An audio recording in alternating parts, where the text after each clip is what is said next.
Hop.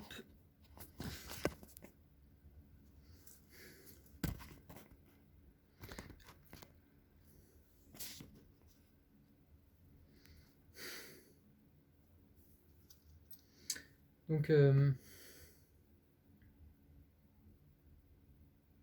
là ce soir on est allé avec des amis dans un sex shop.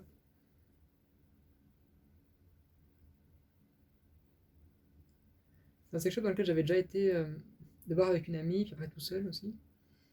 Et j'étais assez mal à l'aise d'y aller. Et puis là du coup ça allait en fait avec elle, qui était très à l'aise. J'ai pas senti trop de gêne en fait. Mais parce que j'étais entouré aussi, tout seul c'est un peu différent, je sais pas. Et, et en même temps je sais pas trop ce que je voulais acheter ou pas, c'est un peu bizarre. En fait c'était aussi parce que je trouvais que c'était assez cher, mais par exemple je voulais acheter des colliers de chiens, parce que j'en avais déjà un mais qui était pas terrible. Et, et en même temps il y en avait qui étaient chers du coup, ou pas vraiment comme... Ouais, c'est vraiment parce qu'il y avait différentes typologies aussi de colliers. Il y avait des colliers qui étaient plus colliers de chiens. Il y avait celui-là que je trouvais bien aussi. Cet anneau-là au milieu que je trouve vraiment intéressant. J'aime beaucoup ça. Il y a un rapport de soumission, je trouve, assez chic. Et en même temps, voilà, ce truc, c'est assez symbolique, je trouve, ce truc-là. Puis un autre qui était encore un niveau, je trouve, au-dessus, avec une barre en fer et puis un cadenas. Et quelque chose, je trouve, de très... Et il y avait différents trucs, en fait. C'est comme si le premier collier, qui faisait un peu collier de chien, il était presque un peu joueur. Il y avait un truc un peu... Un peu... alors on joue à faire le chien, c'est un jeu, quoi. Celui-là, je trouve qu'il est quelque chose d'assez esthétisant, esthétique. Quelque chose de ouais, quelque chose d'assez... une sensualité, quelque part. Et l'autre avec le cadenas, en fait, je crois que ça me renvoyait en fait au clip de comment il s'appelle, merde,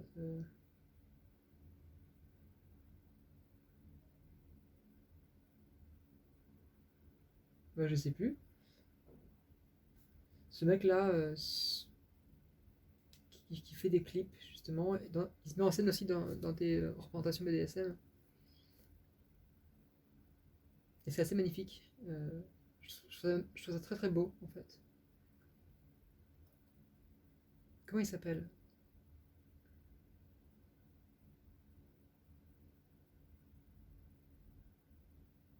Je sais plus. Ça va me revenir. Et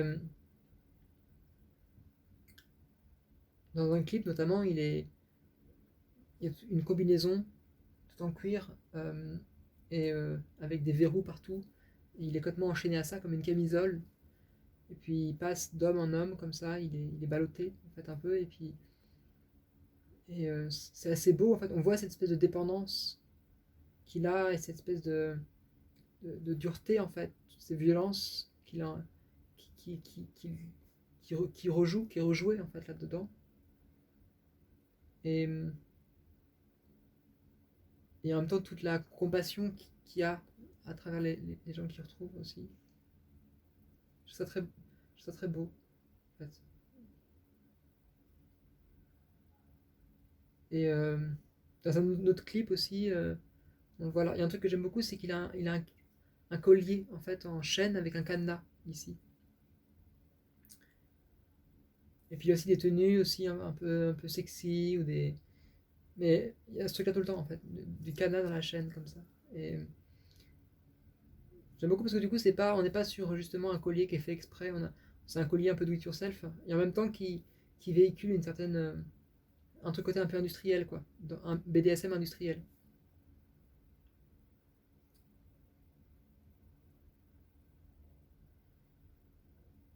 Il y a un autre truc, du coup, voilà. En fait, c'est ce truc-là hein, d'un collier un petit peu en cuir avec une surcouche en métal par-dessus et ce cadenas.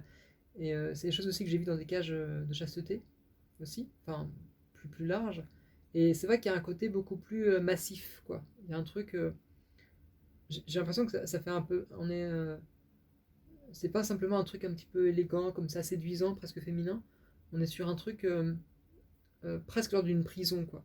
Il y a un truc qui est beaucoup, qui, qui acte un enfermement, en fait, plus fortement. Comme si la matière était beaucoup plus, ce côté cadenas, quoi, un truc. C'est pas un côté décoratif, quoi. C'est vraiment quelque chose de physique, je trouve. Et, et c'est marrant parce que, comme je disais, voilà, le premier collier de chien, il y a un côté un peu fun, un petit peu on s'amuse, on va performer, ce côté jouer, on va jouer à faire le chien, à faire la soumission, mais c'est un jeu. Euh, là, je trouve on joue, mais il y a un côté un peu, parce que quelque part, bon, c'est pas non plus, c'est juste un anneau comme ça, mais ça acte quelque chose, je trouve, de plus, ça acte quelque chose de plus sérieux, quoi, en fait. Et, euh, et j'ai l'impression qu'avec le niveau dessus, avec barré là, ça jouait encore autre chose. Ça jouait quelque chose qui était vraiment quelque chose qui était plus sérieux, vraiment. C'était plus du tout un jeu en fait. C'était un moment où c'est vraiment un cadenas quoi. C'est vraiment un truc. Et c'est marrant parce que voilà, ça me fait penser un peu à différents niveaux en fait dans le BDSM. Et c'était ça qui m'a un petit peu touché, je crois. Je sais pas trop, mais un niveau. Enfin, je sais pas si c'est des niveaux, mais peut-être différentes choses. Où BDSM peut être vu un peu comme un jeu. Voilà, on va jouer au pouvoir, on va jouer à faire le chien, à faire la soumission. Voilà, c'est un peu. On performe des rôles. Il y a un côté. Je veux dire un peu bon enfant presque, quelque chose de très joyeux, je trouve, quelque part. Et puis il peut y avoir un niveau, alors peut-être c'est peut-être un peu les mêmes aussi, mais ouais, où les choses sont faites un peu sérieusement. En fait, c'est un peu la même chose, c'est un peu enfin, un autre niveau, quoi, en face. Peut-être que celui-là, c'est un peu l'intermédiaire, je sais pas. Où en fait, là, le BDSM devient quelque chose qui touche à quelque chose d'assez profond. Alors, je dis pas que quand on le fait de manière joyeuse, c'est pas profond, mais je crois qu'il y a ce truc-là, en fait. Des fois, je ressens ça sur des formes, bon, notamment à travers la pornographie, BDSM, mais aussi dans des fantasmes ou dans quelque chose comme ça. Peut-être que ça reste de l'ordre du fantasme aussi, mais une espèce de. Comme si quelque part, cette relation BDSM qui pouvait s'instaurer relevait de quelque chose qui venait des profondeurs de l'âme, je vais dire, quelque chose qui touche profondément à une relation de pouvoir déjà elle-même, qui touche à presque je sais pas, des traumas ou quelque chose qui a un sens profond en fait. Et c'est vrai qu'à ce moment-là, ça peut il y a un désir assez fort, mais un sentiment. En fait, c'est comme si ça levait une forme de honte aussi très puissante, une honte, une tristesse, une angoisse. En fait, ça joue sur quelque chose comme ça. Une manière de. Peut-être ce côté justement. Euh, ça porte un nom d'ailleurs, de lâcher prise complet. Je sais plus comment c'est le nom de Space. Subspace, je crois. L'espace de la soumission, je crois. Comme ça. Euh, et. En fait, voilà, un truc où il n'y a plus à réfléchir, quoi. Un truc où on est juste là, on est justement, on est emprisonné et on accepte cette prison, quoi, quelque part. On est pieds et mains liés et on ne fait qu'obéir, quoi. Il y a un côté presque un peu comme un attrait, en fait, pour une espèce presque de semi-fascisme, quoi, un fascisme accepté, quoi, mais il y a un côté comme ça, quelque part. Un truc où on ne fait qu'exécuter une intention qui ne vient pas, qu'on sait qui vient pas de nous en fait, mais on la remet même pas en question, une espèce d'obéissance immédiate. Et ce truc-là qui pour ma part, est à la fois assez excitant et en même temps très, très angoissant en fait, dans sa signification, parce que je sais pas ce que ça signifie en fait. Voilà, c'était lié à ces choses-là aussi. Puis il y avait un truc aussi, parce que ça c'est surprenant, parce que dans ce magasin, bah, en fait, toutes ces choses-là, c'était des marchandises, quoi, qui coûtaient un peu cher, et encore, bon, c'est le prix que ça coûte aussi, c'est pas non plus. peut-être que j'en fais un peu beaucoup aussi, parce que bon, quand c'est du cuir, c'est normal, ça coûte cher aussi le cuir. Euh, en fait, c'est pas si cher que ça. Si on le voit comme quelque chose, comme un secteur un peu de niche aussi, je suis pas sûr que ce soit. Et c'était dans une forme de marchandise, quoi. C'est vrai que tout était aligné, quoi. Donc quelque part, voilà, on peut prendre ces objets-là comme on prendrait n'importe quel haut de fringue. On prendra un collier comme on prend un paquet de pâtes, quoi. Donc il n'y a pas la même valeur non plus qui est liée, quoi. Et même c'était presque un peu décevant. Quelque part, je me suis dit à ce moment-là, est-ce que ça vaudrait pas le coup que je fasse moi-même mon propre collier avec, je sais pas, en cuir, un truc comme ça, bon, peut-être que ça coûte, peut-être que le coût sera peut-être même plus cher, mais quelque part, la valeur que j'y investirai sera beaucoup plus forte parce que je le ferai moi-même. Et donc, du coup, il y aura presque une tâche de. Je me mets moi-même à, à travailler un objet pour ma propre soumission. En fait, je trouve qu'il y a un degré en plus quelque part. Euh, voilà. Donc voilà. Et après, il y avait aussi un truc, c'était quelque part, je sentais presque une forme de. Un certain malaise aussi, peut-être, je sais pas. De me dire que j'allais acheter des objets pour me faire soumettre, en fait. Et à ce moment-là, c'est vrai que je sentais une espèce de honte, quelque part, d'avoir plaisir, de mettre de l'argent même aussi, à acheter un collier de chien, enfin un collier de chien, un collier de soumission comme ça, quoi. Et du coup, ça renvoyait quelque part à cette honte, en fait, de la soumission, cette honte de désirer ce désir-là de soumission BDSM. Et je crois que le terme soumission, il convient pas du tout. Parce que je crois que c'est pas une forme de soumission, ou en tout cas, si c'est une soumission, elle est pensée différemment, en fait. Vu que c'est une soumission choisie. Il y a un truc de. En fait, il faudra comprendre c'est ça que m'intéresse, en fait, c'est comprendre cette question de la soumission. Comment elle se transmet, qu'est-ce que ça veut dire. Et je crois qu'il y a un truc assez important là-dedans. Peut-être si on faisait le lien avec Toby Latan, dont j'en parlais tout à l'heure, j'aime bien ce truc-là, il disait quelque part que le thérapeute, en fait, il, pro- il- c'est quelqu'un qui va proposer, enfin quelqu'un qui va être en souffrance, qui va venir le voir, et en fait, le patient, du coup, enfin le personne qui va être soignée, vient voir un thérapeute en espérant que le thérapeute le change. Et le thérapeute dit, bah oui, je vais vous changer. Et en fait, du coup, c'est ce qui va créer aussi un lien affectif très fort, un lien amoureux. Euh, et en fait, ce qu'il disait, c'est que l'amour, c'est quand quelqu'un vient et que la personne nous dit, bah je vais te changer. Et c'est ça qui crée un sentiment d'attache amoureux, en fait. Et quelque part, c'est une forme de soumission aussi, quelque part. C'est qu'on se soumet à l'autre. On se soumet à l'autre en disant, s'il te plaît, euh, change-moi, s'il te plaît, voilà, je me soumets à toi, je me soumets à fais ce que tu veux de moi, mais fais-moi devenir un autre. Et on peut penser comme ça la relation de soumission par rapport à ça. C'est peut-être une question justement où l'autre a une aura, a j'ai l'impression que ça reproduit un peu quelque chose comme ça. L'autre a un pouvoir symbolique fort, et quelque part on se remet à lui, et on lui dit bah s'il te plaît, donne-moi un peu de ton pouvoir, je ferai ce que tu veux justement, mais apprends-moi ce pouvoir que tu as, quelque chose comme ça. Est-ce que c'est vraiment ça? Je sais pas, mais et j'ai l'impression qu'il y a quelque chose d'un transfert qui apparaît comme ça, comme une forme d'initiation presque religieuse aussi, ou de ce côté mystique aussi du BDSM peut-être, et qui passe par tout un rituel, par tout un truc.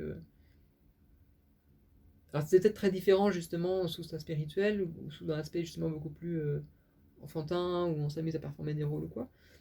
Mais je crois que ça peut vraiment, voilà, j'ai l'impression que ça peut être vraiment à un niveau. Euh,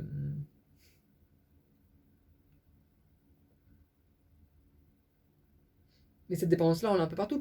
Pareil dans un cadre universitaire, euh, quelque part, quand on a un rapport de maître à élève, et c'est pas pour rien si on appelle ça maître d'ailleurs, quand on a un maître, bah, c'est pareil, on reproduit cette chose-là. On ne dit pas qu'il y a un maître et un esclave, on dit qu'il y a un maître et un apprenti. Mais quelque part, c'est pareil en fait. Qu'est-ce que fait un esclave un soumis ou une soumise? Bah, il va suivre le maître en fait. Il va suivre le maître, il va apprendre du maître. Et c'est pareil en fait dans un cadre de relation BDSM. Il y a un rapport un peu similaire peut-être aussi. Euh,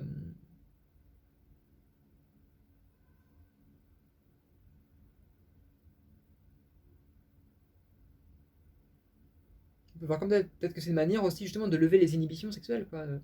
Le soumis va faire ce que demande le maître, et donc du coup il va s'autoriser à faire des choses qu'il aurait du mal à s'autoriser lui-même. Et il y a encore cette question d'autorisation, c'est intéressant, hein, comme si justement le maître s'était autorisé à penser, et en fait il transmettait une autorisation de penser à son apprenti, jusqu'à ce que l'apprenti le dépasse ou fasse autre chose ou refuse, voilà. Mais il fournit un cadre en fait, dans ce cadre on autorise à penser. Si on prend Carlos Tinoco. Et peut-être qu'il y a dans le BDSM, il y a peut-être cette même chose-là. Le maître fournit un cadre dans lequel va pouvoir être expérimenté des désirs sexuels. Euh, et parce qu'en fait, c'est un petit peu ça en fait, c'est comme être tenu par la main, quoi. Parce que c'est pas forcément c'est pas forcément des choses de soumission, mais c'est comme si justement l'intention, temporairement, en tout cas là-dessus, était laissée au maître, justement. Et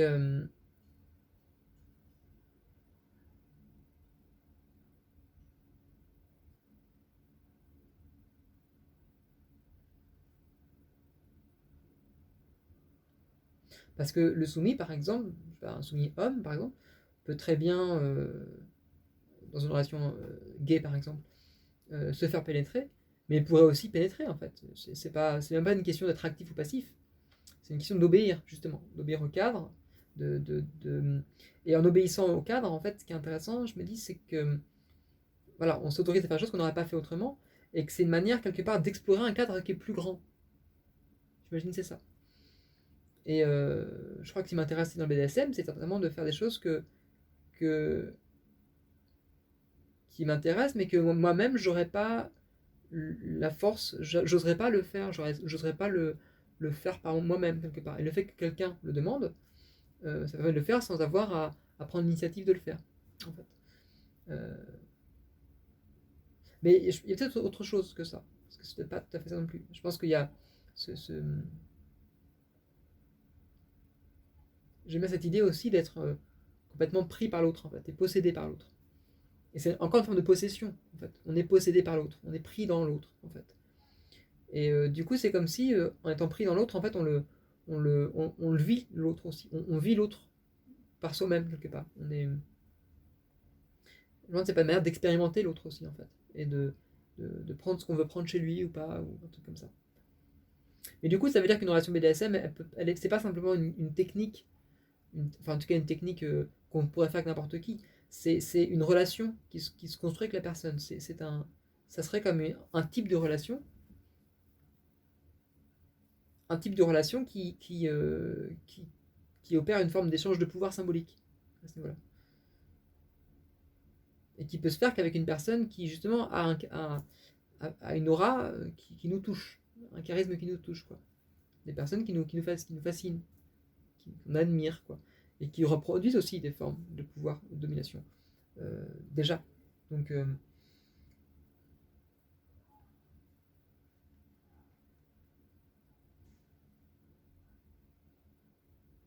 donc il y aura un transfert comme ça, un transfert de pouvoir symbolique, un transfert de confiance en soi, peut-être, je sais pas.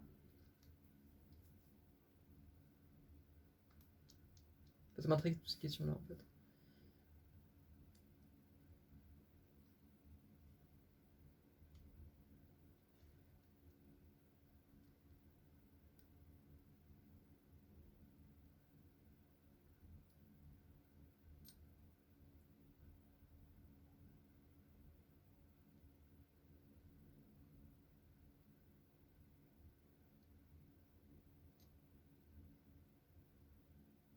Puis il y a un truc aussi, c'est que là, du coup, dans le magasin, dans le sex shop, je voulais acheter aussi des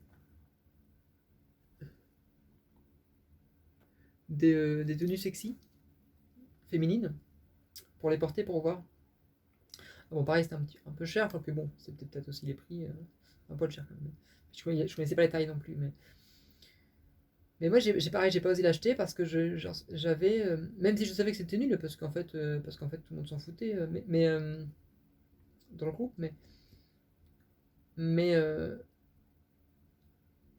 je me sentais un peu honteux, en fait, d'acheter de la lingerie féminine. il y avait cette image-là du travesti, de la tapette, de, euh, du mec un peu soumis comme ça. Ce truc en fait qu'on m'a fait chier avec. Je me rends compte finalement que cette, ce, justement ce truc, cette construction de la masculinité aussi, elle s'est faite aussi justement sur le rejet de, euh, de cette faiblesse, de ce fait de cette féminité, justement s'habiller en femme, tout ça, c'est pas bien.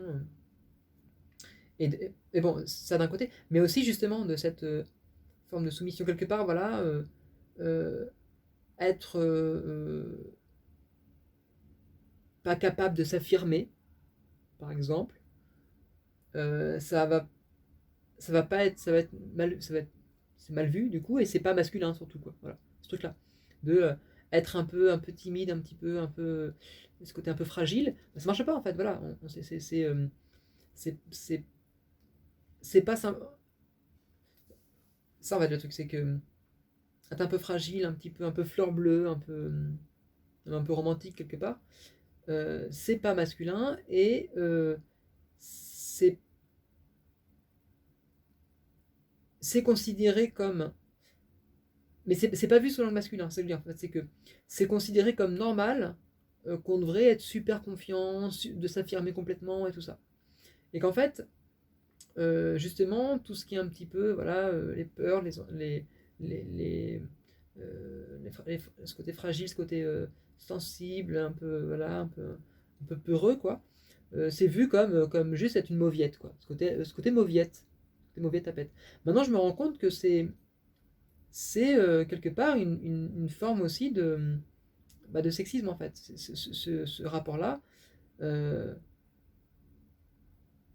parce que c'est pas ce qu'on demande aux filles, justement, en fait. Enfin, dans le sens, voilà, en fait, c'est pas tant que j'étais une mauviette, par exemple, quand j'étais en sport et que je voulais pas taper dans le ballon ou quoi, c'est juste que ça me faisait chier, que je trouvais ça inintéressant de faire du sport. C'était pas être une mauviette. C'est pas être une mauviette que si je veux pas me bagarrer, c'est juste que j'aime pas ça, parce que ça me fait mal, et puis en fait, j'y trouve pas d'intérêt, j'y trouve pas de sens. En effet, quelque part, je trouverais ça intéressant de me confronter aux autres et de leur foutre des coups dans la gueule et tout. Bon, peut-être que ça me plairait, peut-être que là j'irais. Mais en fait, c'est pas que j'étais une mauviette, c'est juste que j'avais pas envie, en fait, quelque part. Et, euh, et je crois que j'ai intégré ce truc-là, quoi. Et pareil, là, bah, du coup, je crois que là, prendre, m'habiller justement avec des vêtements féminins, en fait, ça pourrait être une forme d'affirmation. Ça pourrait être au contraire une forme de me dire, bah non, c'est courageux de faire ça, de s'habiller avec des tenues féminins, travestis, tout. En fait, c'est super courageux, je trouve, justement.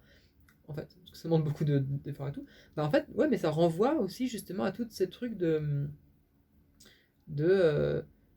justement mettre des vêtements femmes, c'est pas c'est c'est faible, c'est petit, c'est tapette, c'est mauvais, c'est tout quoi. Alors qu'en fait, ça demande justement beaucoup de courage justement. Donc c'est et c'est bizarre parce que justement je l'attribue à une forme de faiblesse. Je l'attribue à une forme de euh, euh, de manque quoi, d'un truc qui serait honteux, qui serait mais pas honteux comme un truc justement comme une sorte de violence, comme un truc qui serait interdit parce que pas bien, honteux parce que justement faible, parce que ça révèle justement une sorte de faiblesse. Alors qu'en fait, maintenant je veux bien, mais enfin, c'est pas un truc enfin, c'est que je conscientise, hein, mais je sais bien que c'est pas terrible de penser comme ça, mais moi j'y peux rien, hein, c'est juste c'est une émotion que j'essaie de mettre à jour.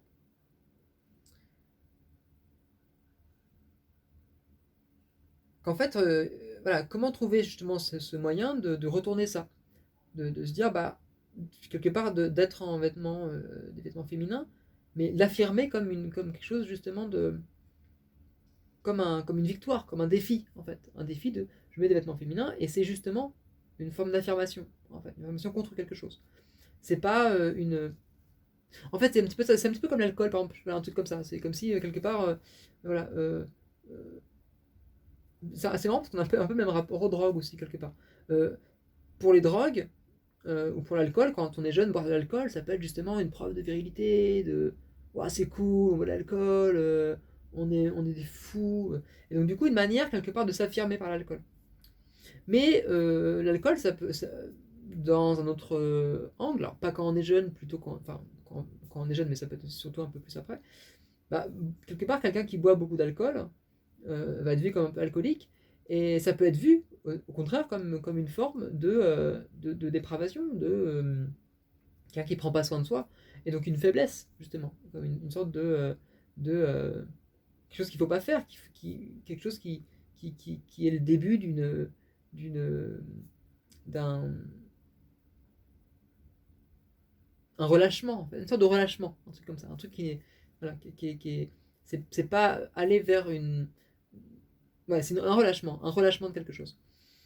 Et c'est intéressant parce que d'ailleurs, même dans l'alcool, euh, voilà, si on en boit trop, ça peut être un relâchement parce que du coup, c'est une espèce de fuite dans l'alcool. Puis en même temps, si on n'en boit pas, ça peut être aussi une forme de, pareil, soit c'est une forme, une conviction très forte, donc ça peut être vu comme au contraire waouh, le respect, mais ça peut être vu aussi comme quelqu'un quelque part qui est prude et qui est pas du tout, voilà, qui joue pas le jeu de l'alcool socialisant et tout ça. Donc en fait, il y a tous ces éléments-là en fait qui sont liés, et c'est vrai que je crois que ça joue pareil en fait là-dessus, là, sur cette question de vêtements féminins. Euh, et c'est pareil dans la sexualité aussi, hein, je me rendais compte que euh, j'avais du mal à être actif dans la sexualité parce que être actif c'était lié tout de suite à un rôle masculin de pénétration active. En fait, ça me plaisait pas du tout, moi c'est pas ça qui m'intéresse. Mais du coup, ça faisait qu'en effet, bah, du coup, j'étais pas actif et je me laissais un peu faire, et j'étais dans une position de laisser faire, mais qui n'était pas non plus très cool pour l'autre personne parce que du coup, j'étais pas forcément dans une position de où j'affirmais quelque chose, j'affirmais pas quoi, j'étais dans une attente un petit peu. Et en fait, j'ai compris que le truc c'est que en fait, il fallait que je prenne à l'envers quoi, c'est que je pouvais être dans une position d'affirmation de soi, mais qui était une affirmation qui n'était pas liée à un genre masculin, mais au contraire à un genre plutôt féminin dans la sexualité, c'est-à-dire assumer plus une gestuelle ou un mode de séduction ou un mode aussi de pratique qui était dans une position de réception, enfin réception par exemple pratiquer la fellation, être dans une, une forme de gestuelle, mais qui allait pas performer un acte de pénétration, mais au contraire performer un acte de vouloir être pénétré, quoi, en fait, de jouer là-dessus. Et donc en fait performer un genre dans la sexualité, une attitude sexuelle différente, et en l'affirmant comme tel. Et en fait ça changeait la donne, justement. Parce qu'un seul coup, c'était plus simplement le fait de délaisser quelque part un genre masculin, mais plutôt d'investir un autre genre, en fait. Et là, ça m'intéressait. Et en fait, c'est peut-être ça aussi. La question, c'est pourquoi, là, sur le truc féminin, je ne l'ai pas vu comme un investissement d'un autre genre, mais comme une espèce de faiblesse. Je sais pas. Ça m'a un peu touché. Peut-être que justement, il faut c'est peut-être la première étape. D'abord, c'est vu comme une faiblesse, et puis après, ça amène autre chose. Euh,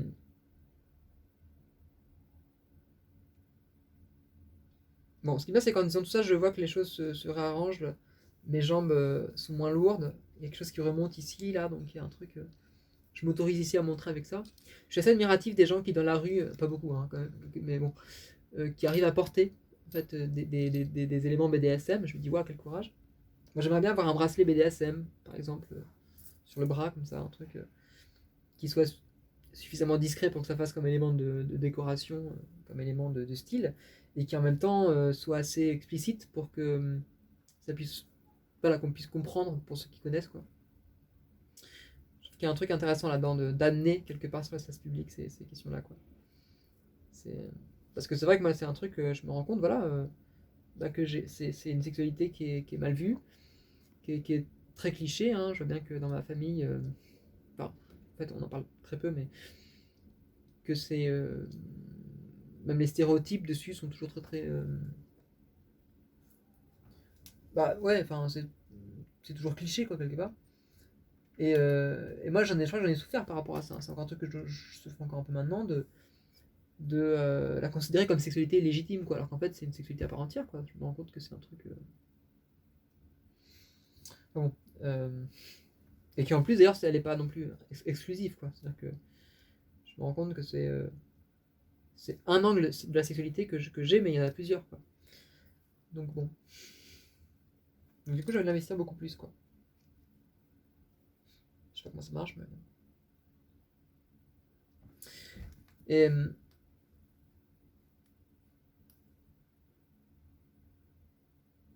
Ça passe aussi par le matériel, je crois. Par le matériel, et peut-être aussi. J'aimerais bien aussi faire des sortes de mise en scène, je sais pas, des photos, des trucs comme ça. Oh, je l'ai tourné là.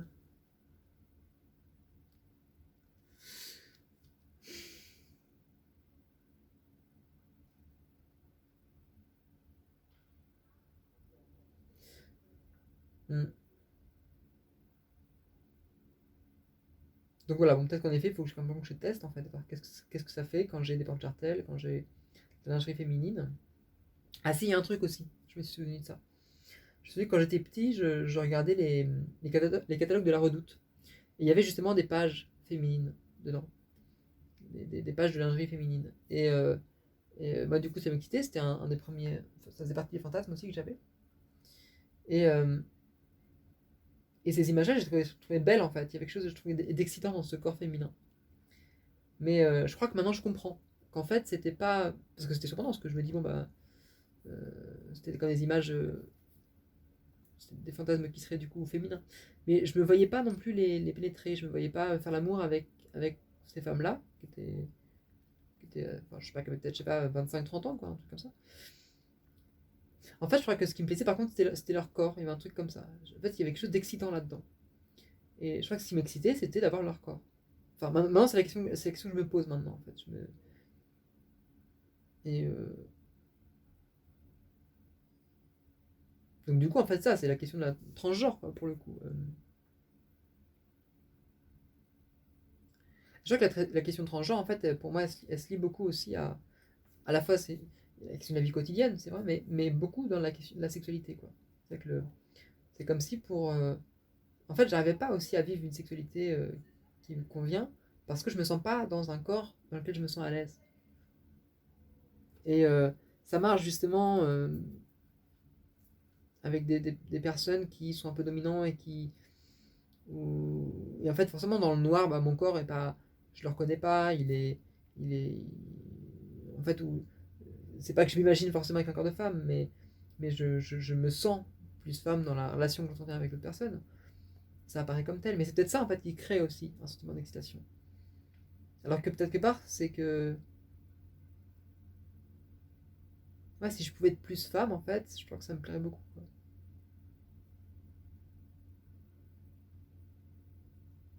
À la fois dans la sexualité, mais aussi dans la vie quotidienne d'ailleurs. Je crois que c'est un truc, ça qui est. Et du coup, je suis un peu énervé aussi de me dire, pareil, pourquoi ça arrive que maintenant? Pourquoi j'ai pas vu ça avant? Pourquoi c'est qu'à 25 ans que je me pose ces questions-là? Même si je les ai déjà posées avant, c'est vrai aussi, mais comme disaient des gens, voilà, moi j'aurais aimé avoir accès à YouTube, à des podcasteurs trans des podcasteuses aussi, trans sur YouTube, quoi, pour me dire, bah ouais, mais je suis d'accord avec elle, quoi. Mais bon, c'est comme ça, c'est simplement une évolution aussi.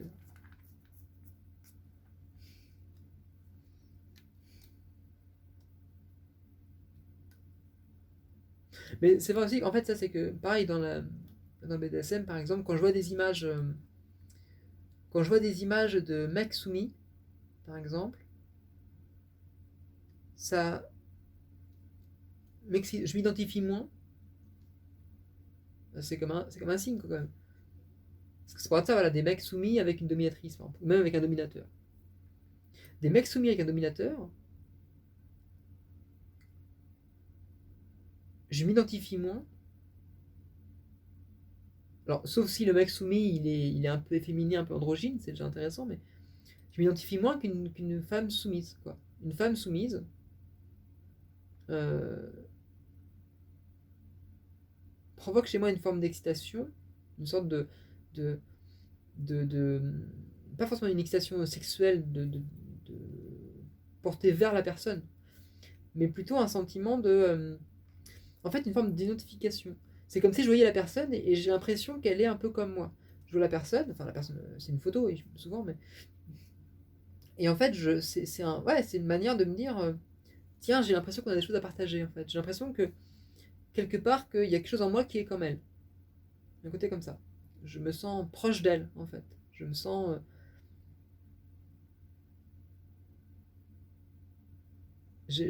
Comme si c'était une sœur. Un côté comme ça. Comme si on était de la même famille, un petit peu. Euh, et c'est surprenant quand même comme truc, de sentir ça. Euh,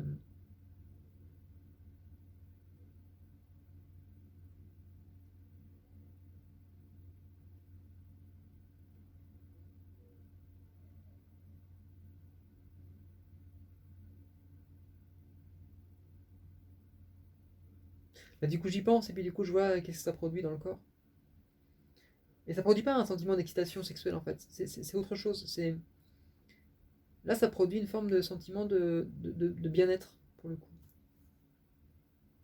J'ai presque un peu envie de pleurer, et je sens qu'il y a quelque chose qui se débloque dans mon corps. C'est souvent comme ça. Ça part des jambes, ça remonte un peu, et là, ça monte jusqu'à la gorge, en gros, et dans le corps, ici, là aussi.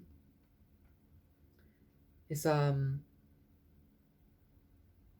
détend, comme si justement il y avait un flux qui sortait comme ça, qui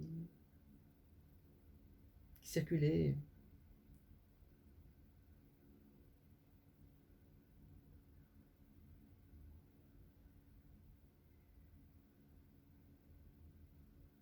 Et en fait, c'est ça, quelque part. C'est que j'étais un petit peu là à me poser la question de bah, maintenant, qu'est-ce que je fais de ma vie, qu'est-ce qui est intéressant à faire et tout. Et je crois que là, par exemple, si je vais explorer mes désirs et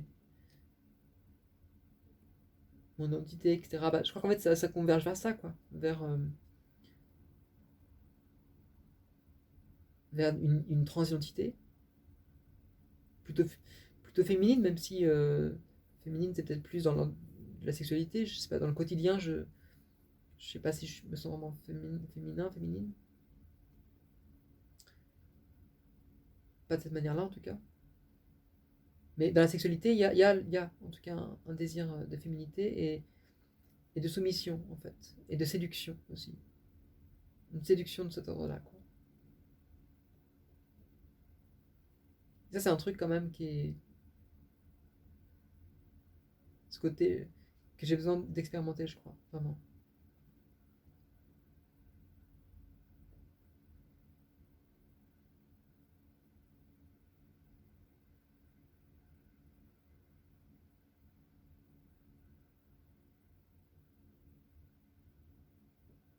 Bon, j'arrête là.